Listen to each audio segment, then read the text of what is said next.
Yes. Thank you. Okay, guys. Thank you, ladies and gentlemen. Thank everybody for coming out tonight. I'd like to call to order the McKinney chapter SAR meeting for August 2023. And if you please rise for the invocation.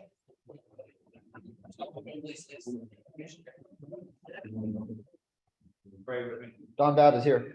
Oh, Don's Oh, here. Don Wait, there? Okay. wait, one second. Don Bowd, can you hear us?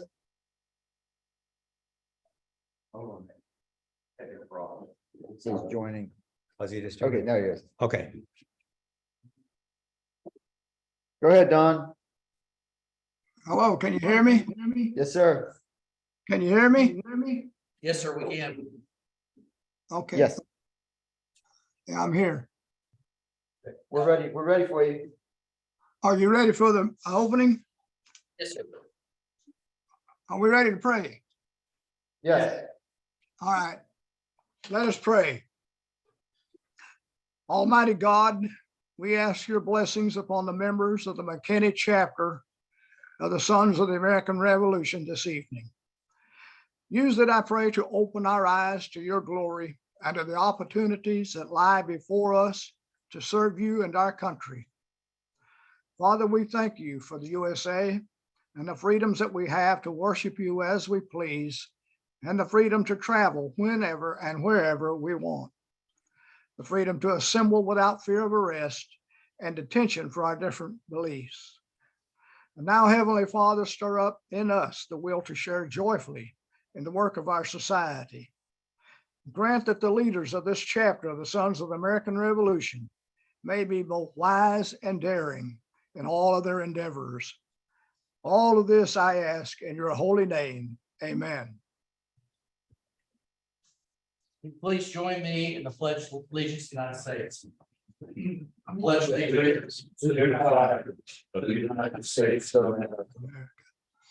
For which stands one nation under God, indivisible, with liberty and justice for all.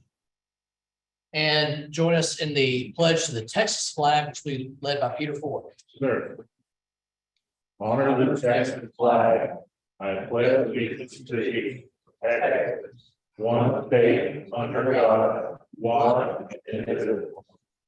And also the pledge of the SAR led by Blas Street. Yes. We United sacrifice that the United States of America. We are faith, the principles of liberty and the constitutional republic. And solemnly pledge ourselves to defend and against every foe. All right, please be seated. And at this time, we want to have self introductions. And we'll start with Bill and pass around the.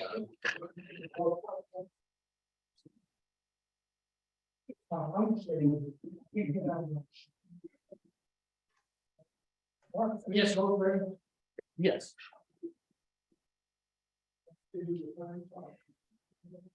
Bill Taylor, Frisco, member of this chapter, and Morehead Carroll. Good to see you. I'm Keith Pierce from right here in McKinney.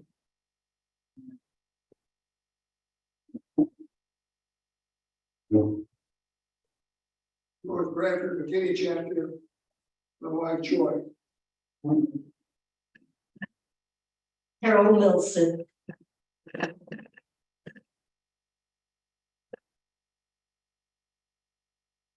Bill Hurst, Kenny and Edmund Carroll. Who's your girlfriend? My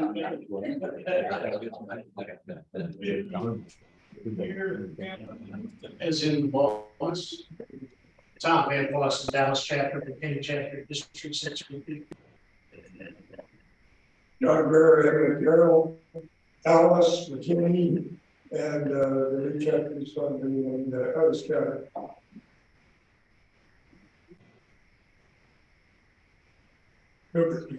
Oh, that's a count. Key of all the Sherman. Mark Harrison, Dallas chapter, McKinney, dual membership, and BT Americanist. I have Isaac March. I am still working on my membership, but I wanted to come visit today and see what's going on. So, hello, everyone. Welcome. Ted Wilson, Edmund Carroll, and member of the McKinney chapter. Bob Billy at the McKinney chapter. Peter Ford, the new chapter on the treasurer George Chrisman and guest speaker tonight. I'm John Ray with the McKinney chapter in Plano and 3 or 4 others. Plus Ruby Secretary. On Zoom, we have John Hotham, Don Babs, Kevin Foster, Kerry Barnett, and another visitor.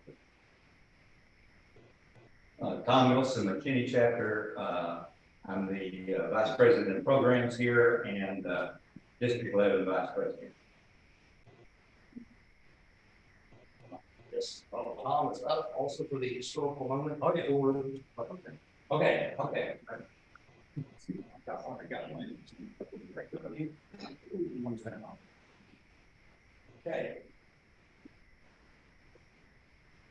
All right.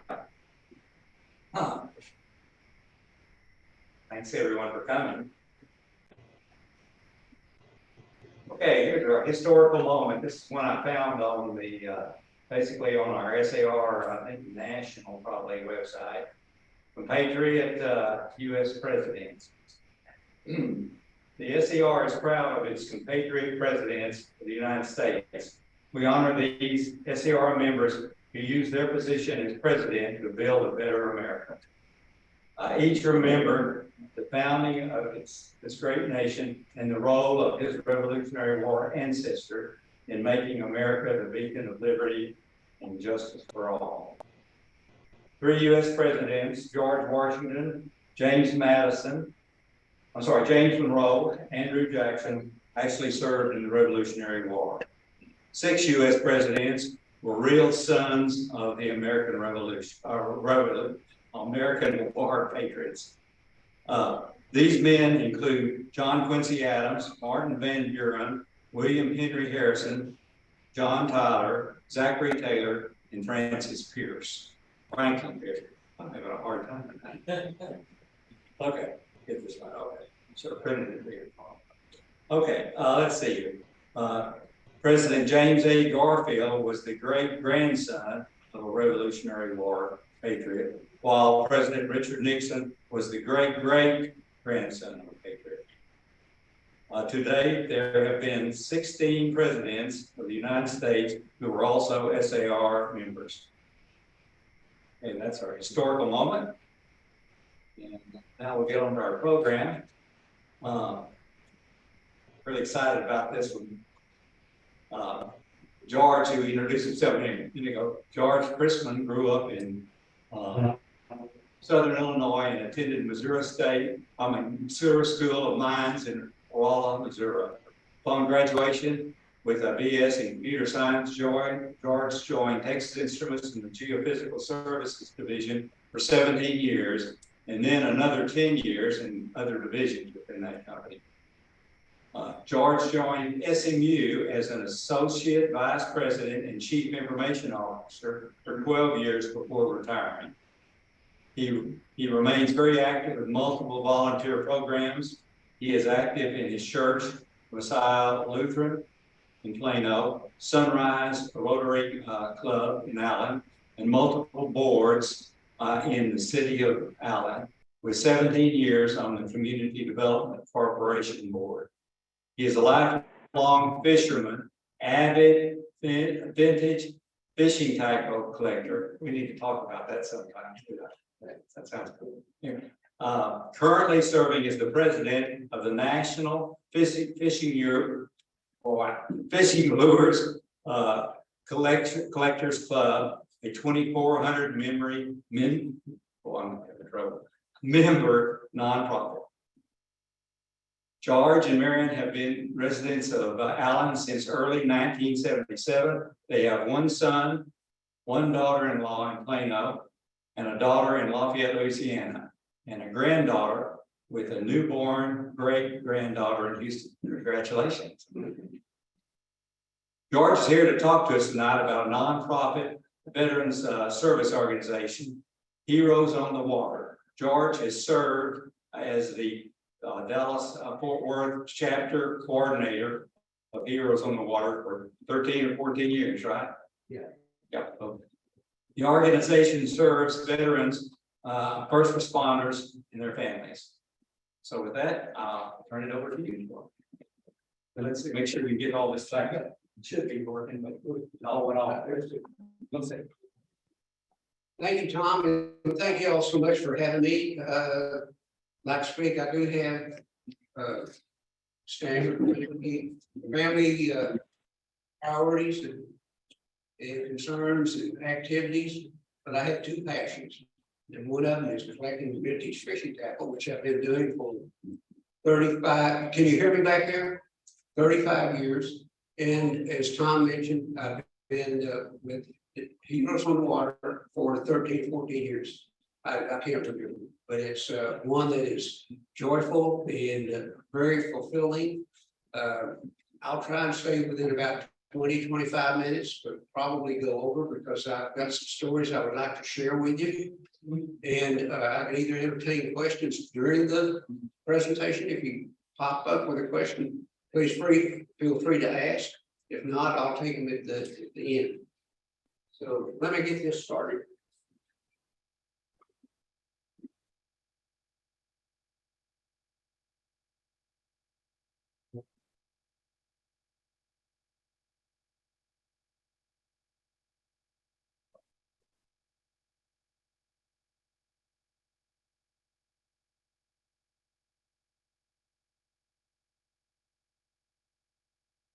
Who could think about just taking the pond of water, fishermen in a plastic boat and generate a service organization that reaches thousands and thousands of our veterans and first responders all over the United States?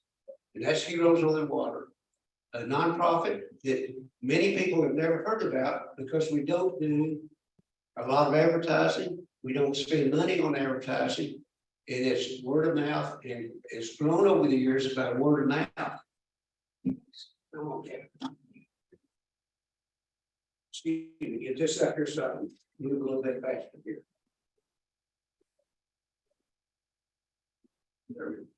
The Heroes on the Water started in 2007, and it was founded down in basically Brooks Army Medical Center in San Antonio. And Jim Dolan, the founder of the organization, was an Air Force veteran, and after he left the Air Force, became an American Airlines pilot. And he was down at the recreational center at the medical center, and they decided to take some guys fishing, kayak fishing. Jim rounded up some kayaks from the local dealer, took them out, put them on the water. They had one veteran, and this is when they had the serious injuries coming back from Iraq in that time period.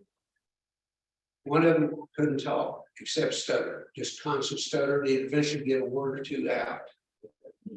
They came in from fishing after about 4 hours and asking everybody how they did.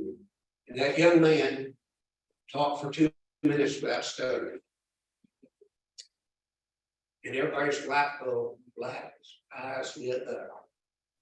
Young man started stuttering again, but he got enough words out. He says, I now know I can fix my problem. And that started the whole organization. And it's grown from there. Unfortunately, Jim passed away about 5 years ago.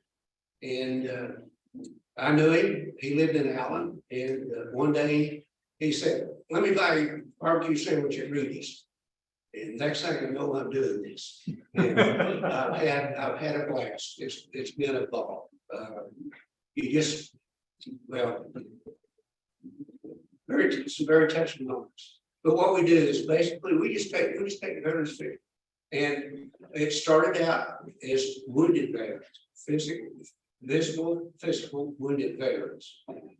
And 2 or 3 years into the program, it was recognized that, hey, we got all these guys that have the internal problems that we need to address. And so it became all veterans. 6 years ago, we expanded it to first responders, firemen, policemen, those types of service groups or organizations, primarily because they suffer some of the same problems that our veterans do. A little bit different way.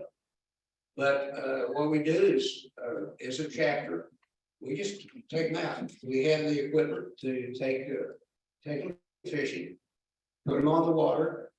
One of the things we do not allow, we do not do counseling. That's not our job. Our job is to get them out, let them relax, have a great time on the water. Give them some food, some water, hydrate, whatever to drink, and let them talk among themselves. That is the best therapy they can have, is them start talking among themselves. So paddle fishing here, we've had 3 different statements of what we do over the years. It started out paddle fishing heel, they tried a couple of others, and it's come back to that, because that's, get out there. Now, some of them paddle, now they got the basic kayaks with the paddle, but it's paddle fishing heel. I made a comment about not doing counseling, let them talk. I've seen times when the fishing's slow, calm waters, a half a dozen of them together, they will share their stories among each other. And when they start talking about what they went through and recognizing that Sam and Joe had the same problems, it really starts making a big difference to them. They will, you see a difference. One of the things that we also do is we include the families. You know, the families are always invited to participate because that's part of the healing process. I've seen and personally observed one of the lakes that we fish is very conducive to having family groups because it's well kept around the lake, restroom facilities available. That mid-morning, the wife was with her kid, the small children on the shoreline, started crying. So I went over to see what was going on. Her husband who came in for 10 minutes.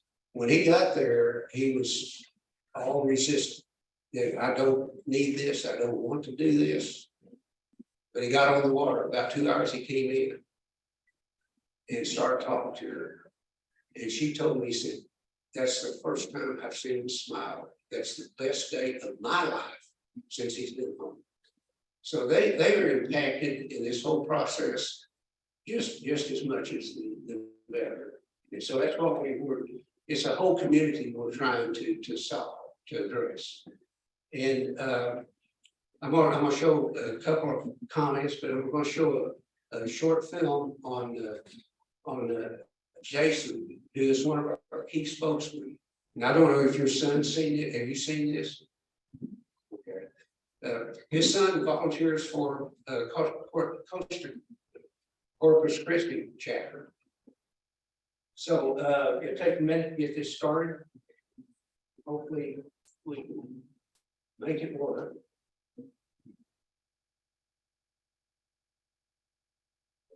The story usually starts in April 13th of 2007. I was a passenger in a vehicle and hit 2 roadside bombs simultaneously. There's a year of my life that I couldn't tell you what happened to me. I remember being transported here and there. According to my medical records, I went into respiratory arrest 8 times on the flight to Germany.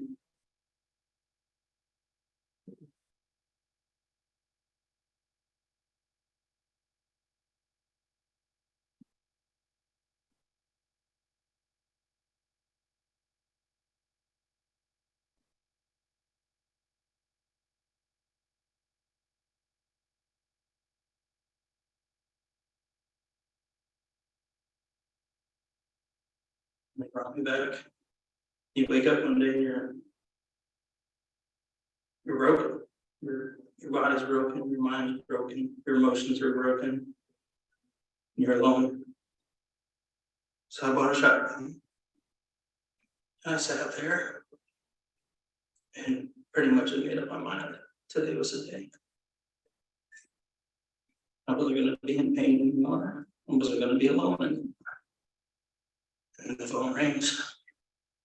He said, "Hey, I got your name from somebody and said you might need a little help."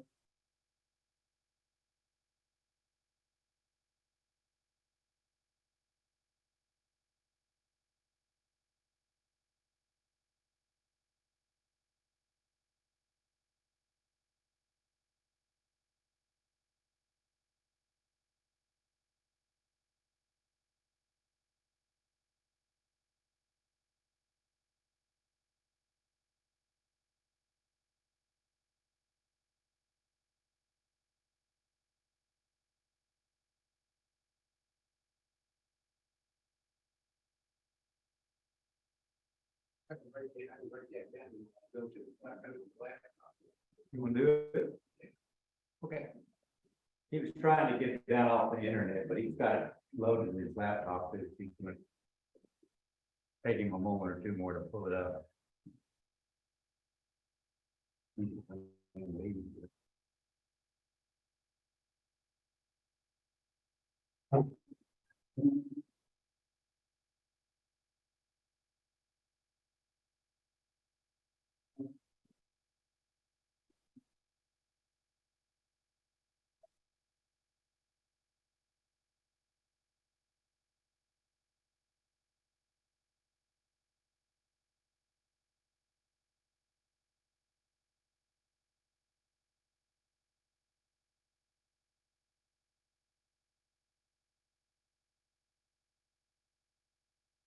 Story usually starts on April 13th of 2007. I was a passenger in a vehicle and hit 2 roadside bombs simultaneously.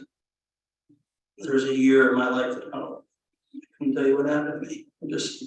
I remember being transported here and there. According to my medical records, I went into respiratory arrest 8 times on the flight to Germany, and they brought me back. You wake up one day and you're broken. Your body's broken, your mind's broken, your emotions are broken. You're alone. So I bought a shotgun. I sat there and pretty much made up my mind. Today was the day. I wasn't gonna be in pain anymore. I wasn't gonna be alone anymore. And the phone rings. He said, "Hey, I got your name from somebody and said you might need a little help.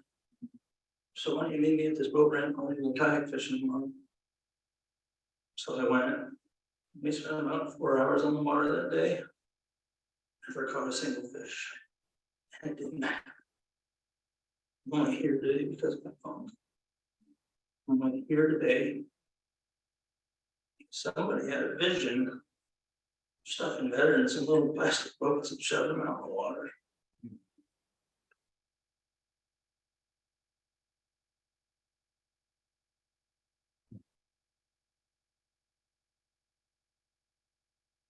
Jason is an active speaker for the organization. Battery Hall in place. You see what many of our guys incur and endure. If you don't mind, I'll show another video. It's one of the very first ones that were made.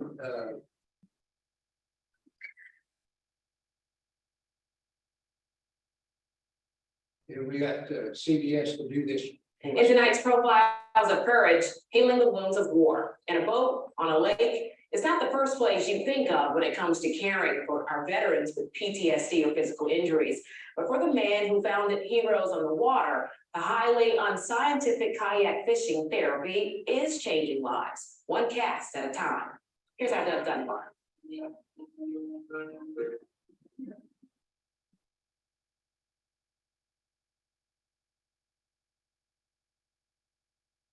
There are no therapists. It's great to be still. No hospital rooms. I was in a really bad place back then.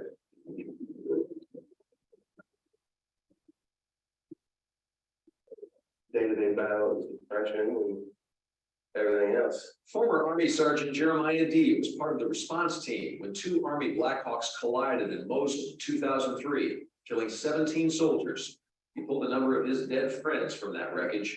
Sam Moore served 8 years in the Marines. He was hit by an IED in Iraq in 2005. Raymond Queen. When I came home, I didn't want to be around anybody at all. He's been diagnosed by the VA with 5 traumatic brain injuries, memory loss, PTSD, Gulf War syndrome. He's had every kind of therapy you can name. But for Raymond, this is what's making the biggest difference. This program seems like it's not much, you know, take a couple of guys, throw them in the boat, give them a pole, send them fishing. It's so much more than that. Out here, the toughest fight might be over a 4-pound bass, kayak fishing. It's the brainchild of Air Force veteran Jim Dolan. He knew he had something during one of his first trips back in 2007. We were sitting in a group of people and stood up and he said, you know, I was sitting in the room, all with a shotgun and a fishing rod. I was even gonna blow my head off and go fishing. You know, I'm fishing. Yeah, I can honestly say that this program has saved my life. It's changed who I am. It's made me want to try harder, getting better, and made me fight harder to get better. The program is open to any wounded service member, past or present. Sometimes the wounds are visible, amputations, 1 leg, 2 legs, arms as well. But some of the toughest wounds are the ones you can't see. My family and friends, they say they understand, but you know, I don't really know if they fully do. There are 2 distinct things that you'll notice when you're out with heroes on the water. First is the absolute quiet. You can hear a pin drop out here. The second, if you listen long enough, you'll begin to hear conversation. People outside, they might not fully understand what we've been through, but when you have another veteran next to you and he's talking and you can really, you know, kind of, you know that he's been through the same thing. There's no, you know, kind of That's where you're exactly. and that helps. Yes. Fishing, talking, friendships formed, and on the best days, lives saved. That's awesome when when a guy says, hey, we saved his life. You know, you can't get a lot better than that. As I've done by reporting, if it works, we're all for it. The Heroes in the Water program in North Texas gives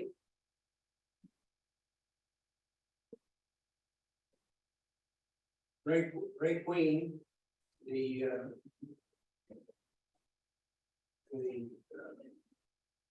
came up to me one day and looked at me, I pointed his finger in my face and said, "Nicole, yours on the water and you saved my life. Can't encounter anything won't touch you." And Jeremiah D. Had to pull people out of those 2 soldiers out of those 2 helicopters that crashed. They were in his company command ordered him in to pull those out, his friends. He still suffers from that. You get around the anniversary date of that, and he goes silent. And so we have to talk to him. Great guy. Raymond went on to get a bachelor's degree and taught art in Fort Worth for a couple of years. He's a master glass blower, lives up in Oklahoma now. Sam has bought a property in Arkansas. He got an undergraduate degree in forestry management. And so success stories of that.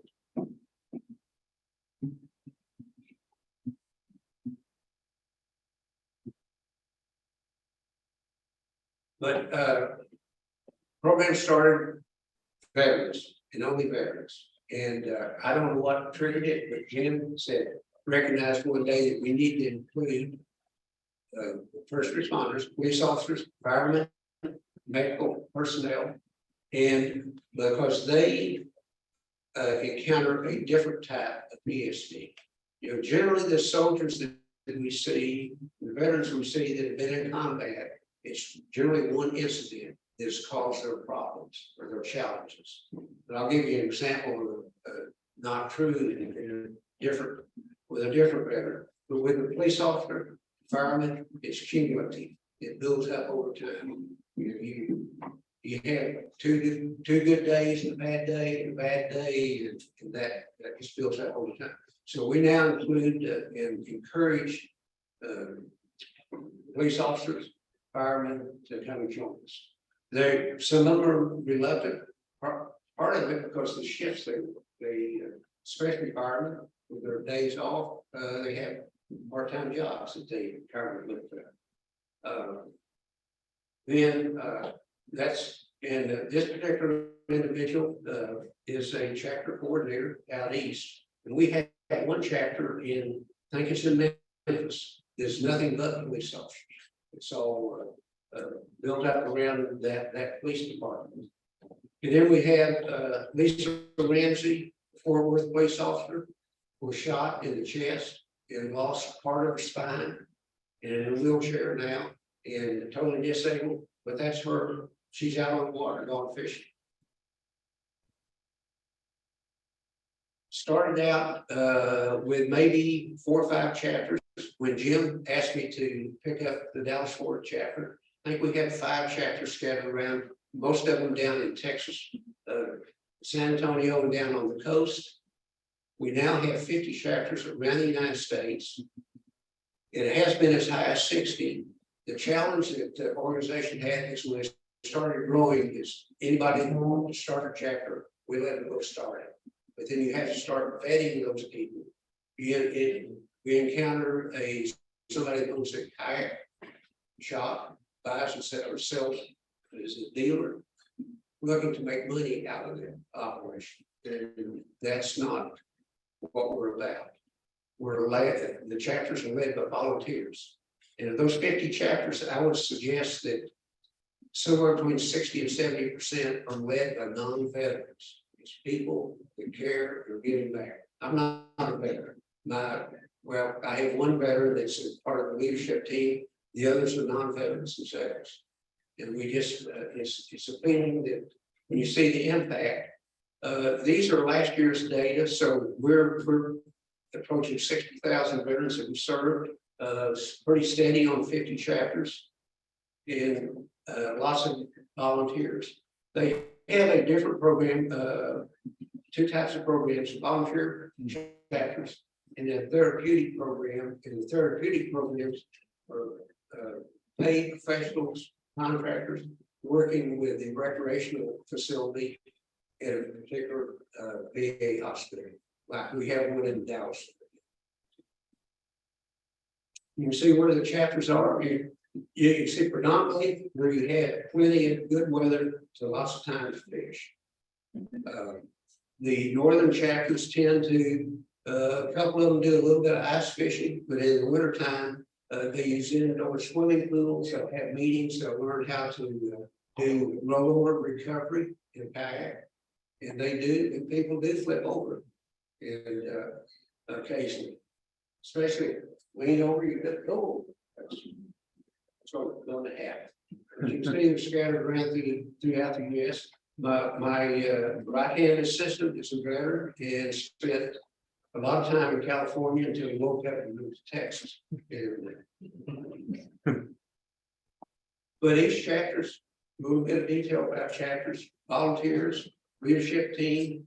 They have to operate under the structure of the organization. It's pretty doggone lenient, just follow a few basic rules, but they schedule the events based upon what their environment is. And I'll go into what I do. We as a chapter required to hold 3 events a month or annually. Community outreach, and that community outreach is getting out and talking and sharing the program with the community, but also fundraising their own operating budget. Once a chapter is established, they're expected to become financially self-sufficient. In some chapters, that's a real challenge. Around here and down on the coast, it's a challenge, but it's not.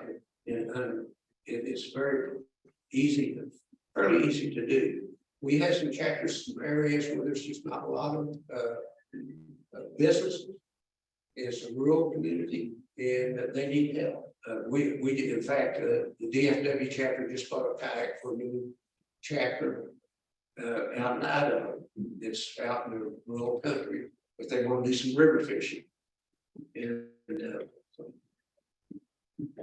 what I do is I have a fleet of 32 kayaks, 2 trailers, and always have a minimum of 16 in an event, plus mine, and then some other folks have their own. We have some veterans that have their own kayaks over the years. But provide fishing gear if they need it. We provide water, Gatorade, and lunch at every event. No alcohol or drugs allowed, and we've had in our chapter one incident where I had somebody removed because of drugs and taking Navy SEALs off the water because they wouldn't wear the PDF, I mean, and that's required. You don't know what's going to happen. We hear occasionally about somebody drowning, falling out of a kayak, didn't have life jacket. And we police property after we clean up, before we leave. Schedule. I schedule monthly events February through November. February and November can be subject to good weather or bad weather, but we have the ability to move around.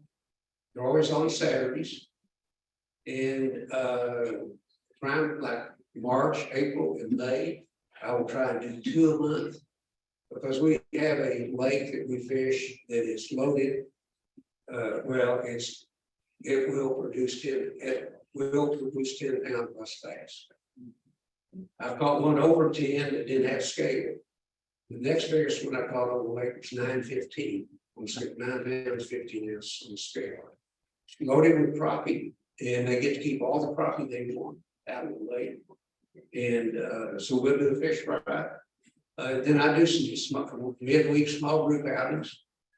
That 2 or 3 veterans available. If they're not working, well, we go to the lake. Biggest thing is I fish only private lakes. Safety, no fishing license required, and I can keep them correct. And that's important. One of the first times I took a group out, one of the veterans, in fact, it was Ray Queen, in that second video, that paddled off about 2 to 3 miles and got cramps so bad that he couldn't paddle. He called his wife, and we had to find somebody with a boat to go to him back in.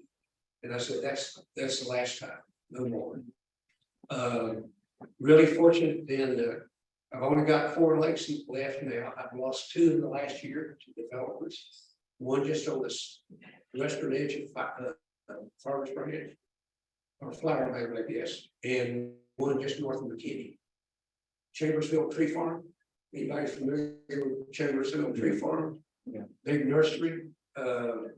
It was a soil conservation lake, and the property got sold, and developers come in and lock it up, so they start the development work. So I'm always looking for additional lakes to fish, and it's really important.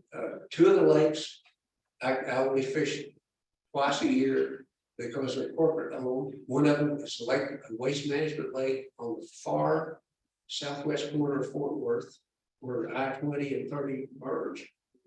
And the other one is corporate lake at Frito Lay's corporate headquarters in Plano. We're the only group that gets to fish that lake, but we only fish it twice a year. But that's one where we have families, lots of families. The lake is kept like a lawn all the way around.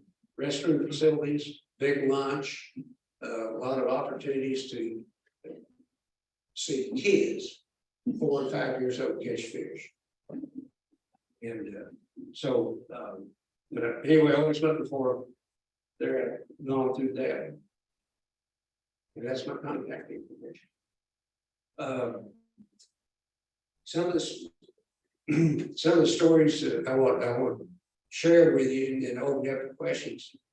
We had a veteran and his wife with they only had two small kids and they were foster parents, fostering. And Jeremy had gone through their cycle 6 months over there in battle, not just over deployed. 6 months home, 6 months back, 3 cycles of that. So 3 years, 6 months there, 6 months home. Totally messed up. They came out one time with their 2 kids. It was a weekend. We had a weekend outing. Played with the kids, had fun. He got to relax, got to fish some. Came back the next time. Next thing you know, he's a regular. Today, he and his wife Katie run the Brazos River chapter west of Weatherford, and they just he became a licensed paramedic, and they run the chapter. Had a young individual that had half of his skull missing and placed back.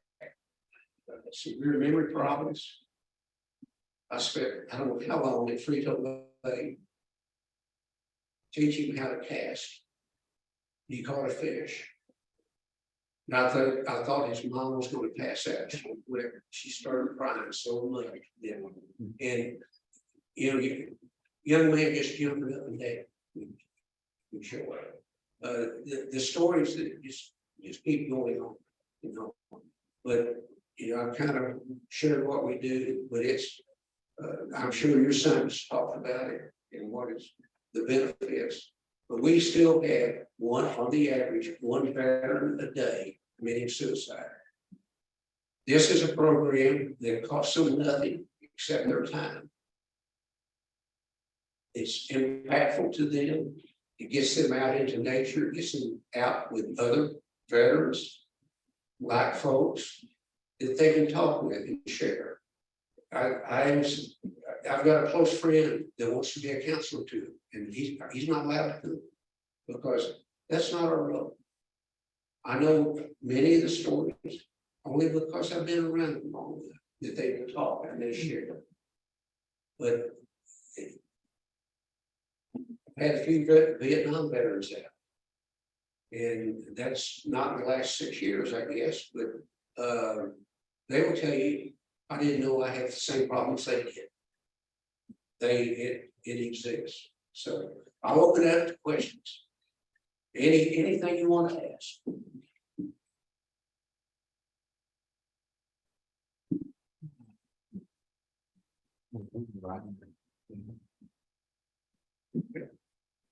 So how do these events get initiated? Like you call them up or they call you up or you just set each day?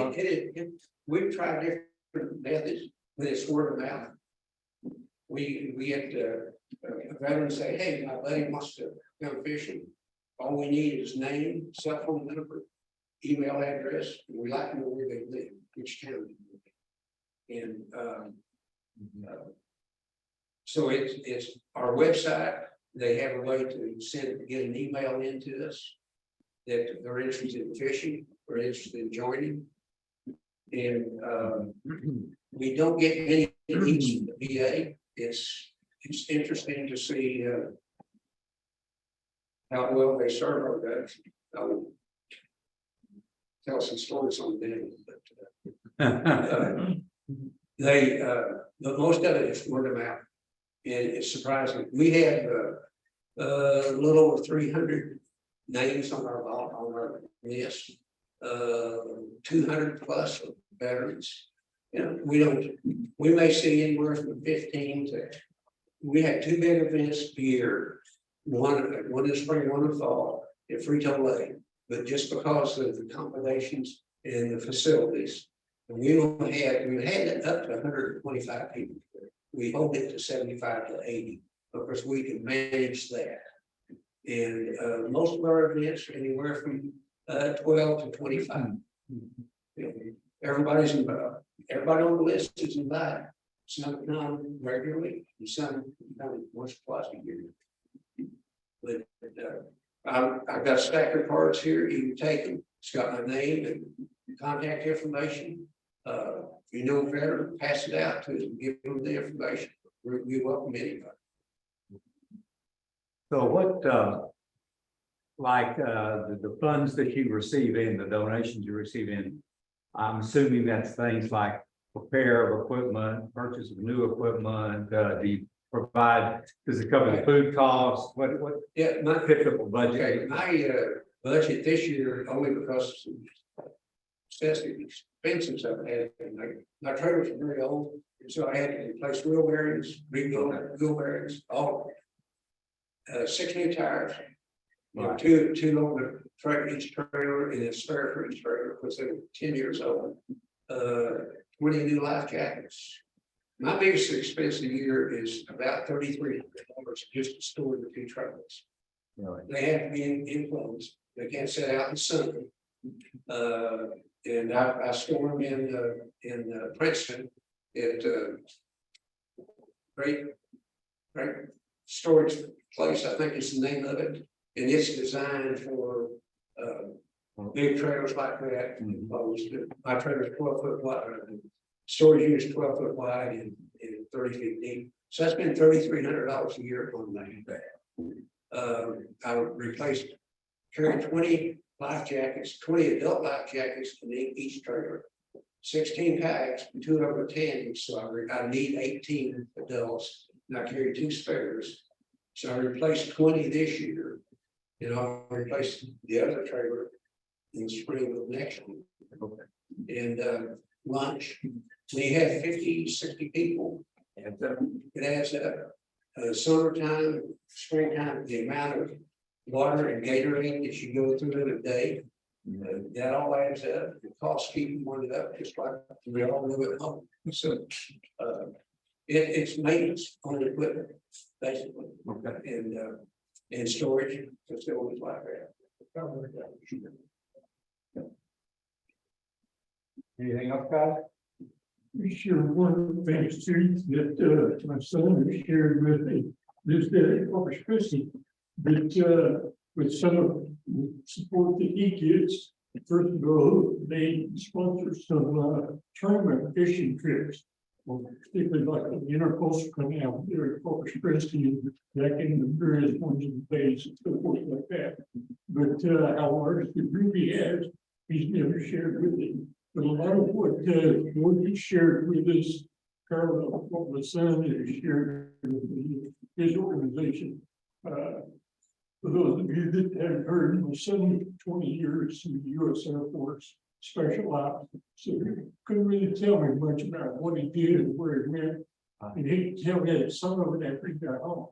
But after he retired Air Force, he went back with the military contractors, which in his words was more dangerous than the dangerous places he was with when he was in the Air Force. So he finally gave that up.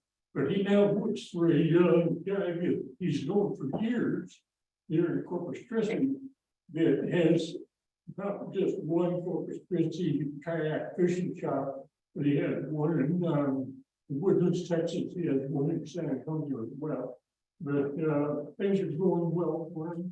But one of the things my son does, he posts on Facebook about upcoming fishing tournaments and so forth that they're going to have and so forth. And what my understanding is, a lot of the members get, because there's so much water run that way, they already have their own kayaks or means to get them from their homes to the water and back and forth.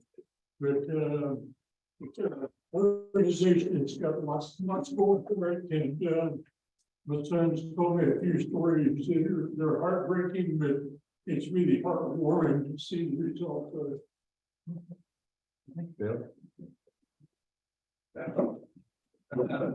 We try to have fun. This spring, late this spring, we have a small lake, small conservation lake just south of Columbusville. We fish 2 lakes that are not corporate owned. I have total access to anytime I want to go. One of them is just east of Sulphur Springs. It's a 60-acre plus lake. It's the one that has the big bass in it. VASS tournament fisherman from California was paralyzed from the waist down in a car wreck. And so him and his wife bought the property several years ago, and he managed it for trophy bass. That's why he wanted trophy bass. And so he had it all cleaned up, put structure in it, logs, timber, all that kind of stuff. And 1,000 threadfin shad. And so those bass and those shad reproduced in that lake. And so those bass have plenty of food to eat. He unfortunately, he passed away 2 years ago. His wife passed away 3 or 4 years prior to that. He actually has my name, my right-hand man's name, and he goes on the water in his will, in his chapter, and we have lifetime access to any time we want to play. And the lake was set up with the lake can't be sold, the property can't be sold. So we go down there as often as we can. It's just 75 miles from now, and it's a drive. But in the springtime and in the fall, it is well worth spending a day on it. It is. I'm chasing other lakes as we speak, trying to find places to fish. The one in Farmersville this spring, it has a lot of aquatic growth in it. It is now where you can't fish, just so overgrown with aquatic growth. But you know what we would call a Barbie pole, these little kiddie poles about this long. Yeah. Wow. In one of my lure collection passes at a place, a guy had a bag of about somewhere between 15 and 20 of them. He was going to throw them away, and I gave him $10 for them. So we had a tournament one day on the lake. I let them fish for 2 hours. He made them come in and take all their poles, rods and reels out of the kayak. They keep all the tackle in there, and I gave each one a Barbie pole. 1 hour tournament fish. There were 5 fish weighed in, and others caught. They wouldn't bring them in because they weren't big enough. 5 minutes to go, we get this yell way off on the other side of the lake, and the veteran was in front in a tandem kayak. His wife didn't know how to paddle. He had a big fat fish, and it was fun watching him trying to get in. But he caught a 4-pound, 10-ounce bass on that Barbie. So we try to mix it up and have some fun and enjoyment. But you know, they like things like that. And it's get out and just let them relax. Thank you for the opportunity to share this. I greatly appreciate it.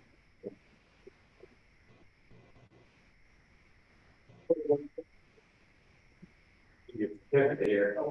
So really appreciate you coming. We sort of kick off. We're sort of in the season now where we do a lot of things for the veterans. We go to the bottom a lot, but we have various things that we do for our veterans. But so glad. I can't remember exactly how I came across you, but I'm so glad I did. And so I wanted to give you the certificate of appreciation. This basically says that on this day you provide us this presentation, and we really appreciate it for doing that. So we turn around this way and get a picture. Yeah. I think I'm good with them. Okay, and thank you so much. Appreciate it. Thank you so much. Thank you. I have a bunch of cards up here. Feel free to grab one and pass them out. If you know any veterans that might be interested in fishing, we'll have to take them out. That's good. Thank you. Thank you. Excellent. Thank you so much, George. It's wonderful seeing another good program. It's truly helping people, changing lives. Thank you for coming as well. Okay, now we're for the announcements and any old business on the back of your programs. We have some. And let's see, now that's the new business, I guess, in the back of the programs. But does anyone want to comment on any old business?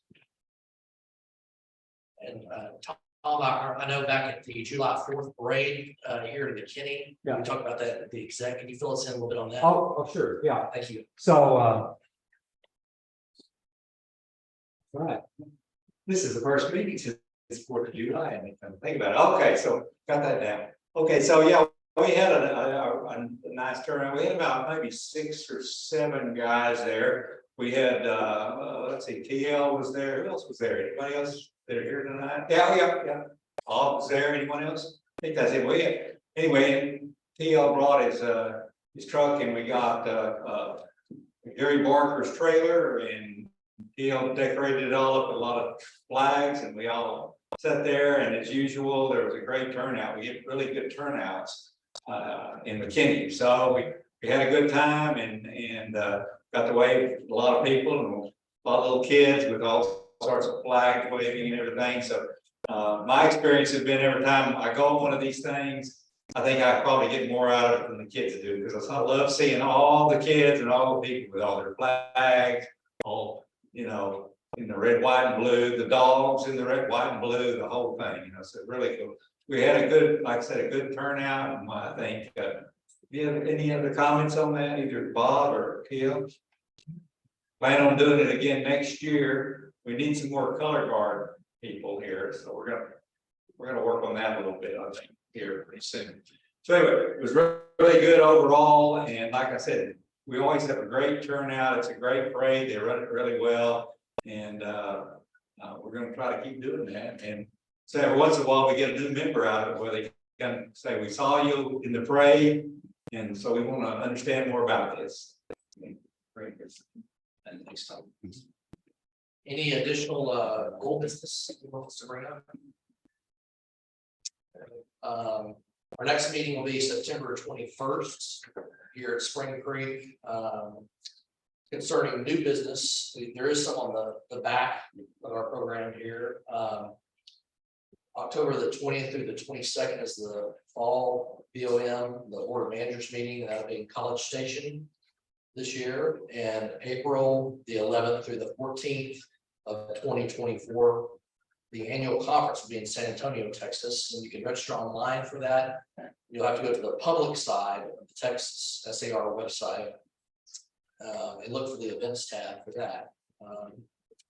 Additionally, I know that we had spoke with Pete McClellan about the Parade of Lights in December here in McKinney and possibly getting involved in that. That's something that we're considering, kind of tossing around. And as Tom mentioned, if anyone's interested in the color guard, you can talk with Tom or Dr. Bob about that. Does anyone else have any additional new business? I'm saying just one thing, so just put this on the agenda.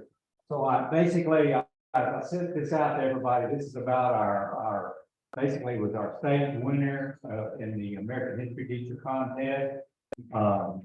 Wes Brown, he was again the state winner in that contest. And it turns out that he, at the time when we gave him his certificate for that, he said, well, I'd like to do a project here. If you can provide me information on Patriots, I'd like to do that with the kids. So I've sent everybody out basically some info on that. I've got some extra copies if you want them. The thing I wanted to tell everybody is I talked to Wes a couple of times. One of the times when I was chatting with him, I asked him, I said, well, how many do you need? I was expecting, well, I've got 50 students or 40 or 30 students, something like that. And he says, I'll take all you can get. Okay.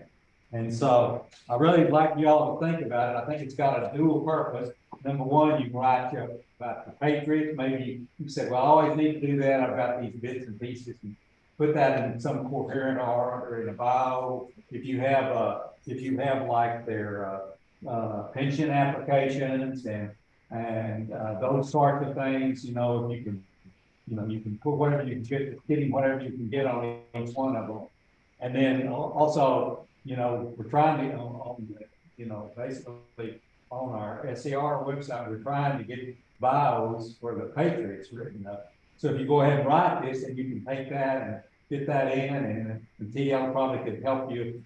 I don't know, do we have to get approval to put those bios on there? Do you have to go through approval? So TL can probably help you with that. It goes into that. Okay. Once they approve it, be interviewed with PRs. Right. And it has to be in full annotations, credits, really just like you're doing a college paper. Okay, so you gotta have your You have your sources? It has to be original work too, you can't just simply copy something out of the book. Okay, Submit it. okay.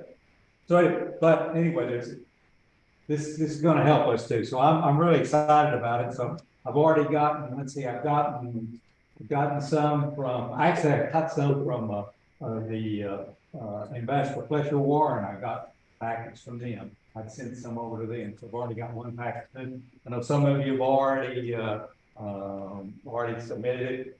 George, Bradford, courtesy of his wife, their Joy, was the first one to get him a ride, okay? And that's mentioned in the little letter that was in this. So if you will think about it, I mean, you know, yeah, it takes a little work, guys, but you know, to me, if we do this, whoever it is that does your patriot, he's gonna ride up like he's the patriot, and he's gonna send it to you, tell you about his experiences, where he lived, and what happened. And in my mind, my crazy wired brain, you know, that's gonna stick with him a long time, okay? And all of a sudden it becomes real, and he learns things that he didn't realize about the revolution. And you never know, he might dig into it, he might be the next American history teacher that wins one of these awards. So I think it's really worth doing. So, and so let's see here. Let's see. Was Carol here asked me? She said, "Well, could I use one on my DAR patriot?" Yes, you can, Joy, and whoever else. And you might want to spread that around because again, it's going to be good for both the SAR and the DAR, and that's part of our mission to try to help educate the youth. So if any of you who have friends or wives or whatever in the DAR, you might pass this information along to them too. So anyway, think about it. If you need a write up, basically just send it straight to him. At some point, I'm going to ask how many people have done it. And hopefully, everybody's hands will get raised. Okay. That's it. I think. Excellent. Thank you so much. Yeah. All right. So the minutes from the July meeting, Carrie and Laws worked on those. Those were posted to the website. Hopefully you've had a chance to look at those. And at this time, I'd ask that. I'll make a motion to approve the minutes. Yes, sir. Have a first, and then we have a second in the back. Great, thank you. All in favor of approving minutes, say aye. Aye. Hearing no objections to that, the motion carries and minutes are approved. Next, we'll turn to the treasurer's report. Peter Ford, our treasurer. Yes, sir. Great, thank you.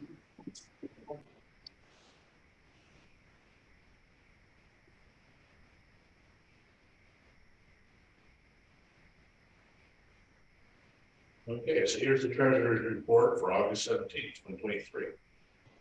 So at our last meeting, the bank balance was $7,436.49. This month, we transferred $5,000 to this PD account, earning 4% interest. That'll mature on February 26, 2024. But get making some money. We donated $250 to Tunnel to Towers Foundation. That leaves our available bank balance of $2,186.49. Okay, any questions? Awesome, thank you.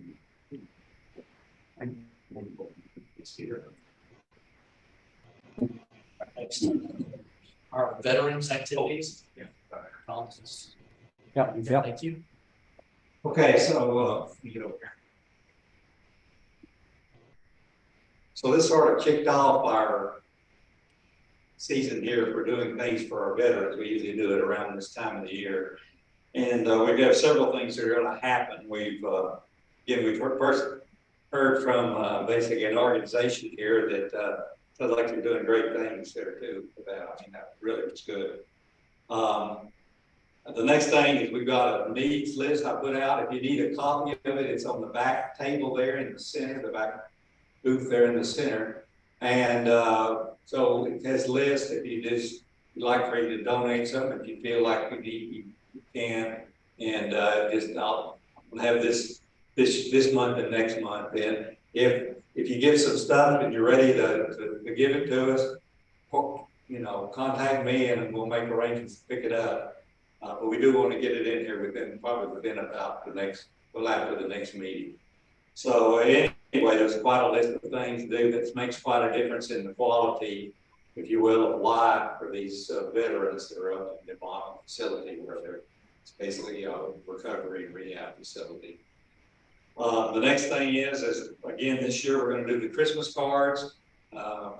Believe it or not, I can get Christmas cards on Amazon now for, I think I saw something for 38 cents a piece. So anyway, so I'm going to get some Christmas cards, and like we've done in the past, we'll package those up, and we like for a lot of volunteers to hand sign, like, you know, half a dozen, a dozen or something. So it doesn't take a lot of time, and basically we just put on there, you know, Merry Christmas for the McKinney chapter, Sons of the American Revolution, and put it in the envelope, okay?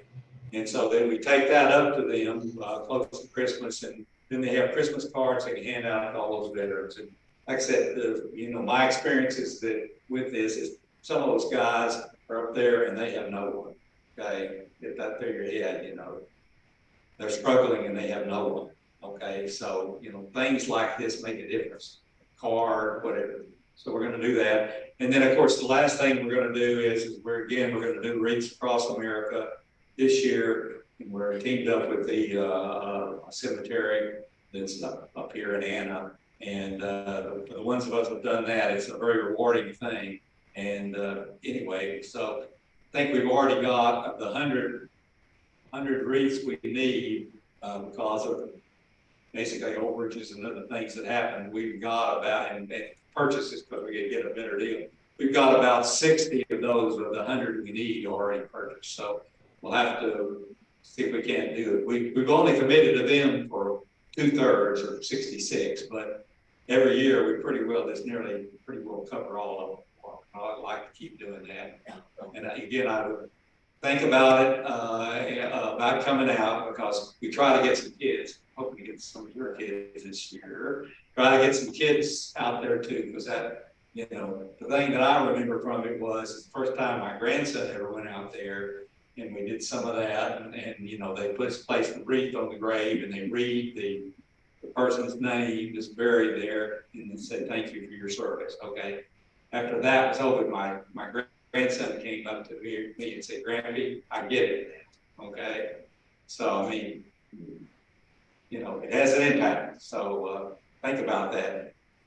I know some of you at least have kids or grandkids somewhere. So that's mainly it, and we want to do the best we can for our veterans here. So thank you so much.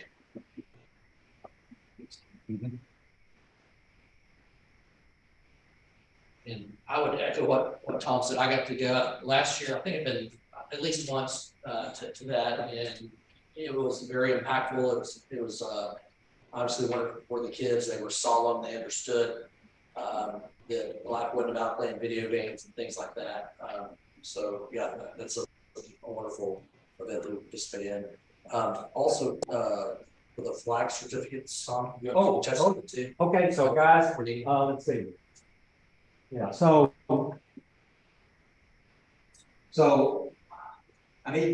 We need some help here, okay? So basically, we need to do at least one flag certificate here, okay? Now, from my perspective, we can do one, we can do 10, we can do 40. We'll figure out how to cover the cost of the certificates, okay? But we need some help. So basically, all this means is you see somebody in your neighborhood that's flying a flag, and they haven't lit properly at night, you know, the basic flag etiquette, okay? You go and say, you know, our organization would like to give you a certificate for your, you know, because you're flying a flag and flying it properly.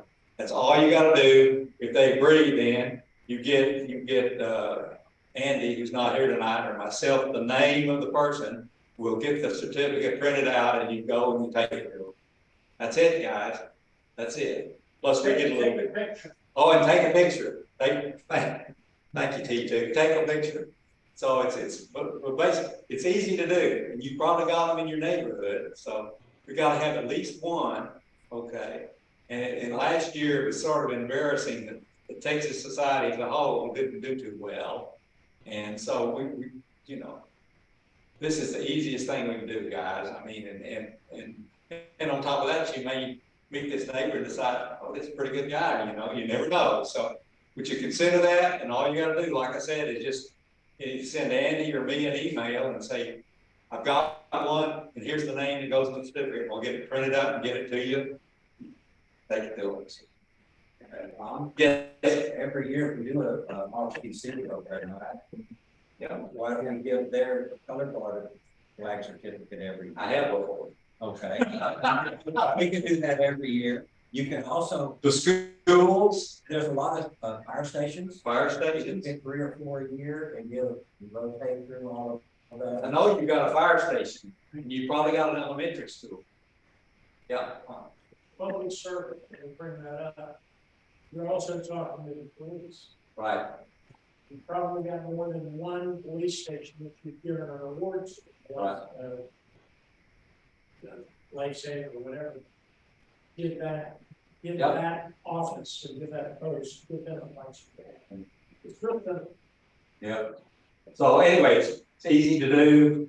It gets our organization out in front of them, you know, and, you know, it's, like I said, it's almost a no-brainer why we don't do more of those. So anyway, everybody think about that, and I'll be expecting my email inbox to be clogged up here in the next few days.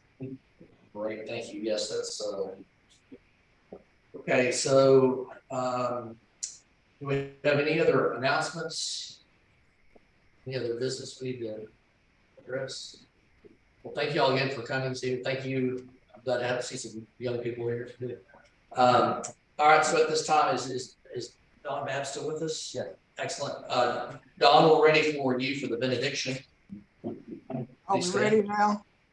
Yes, sir. Yeah. We are. All right, let's pray. Almighty God and Father of us all, we thank you for this opportunity to assemble and meet here together tonight to conduct the business of the chapter. And now we ask that you give us safe passage to our homes, united in one holy bond of truth and peace, of faith and charity, of loyalty and patriotism. And with one mind may we glorify you, our Heavenly Father. Amen. Amen. Has everybody signed the attendance sheet? Huh?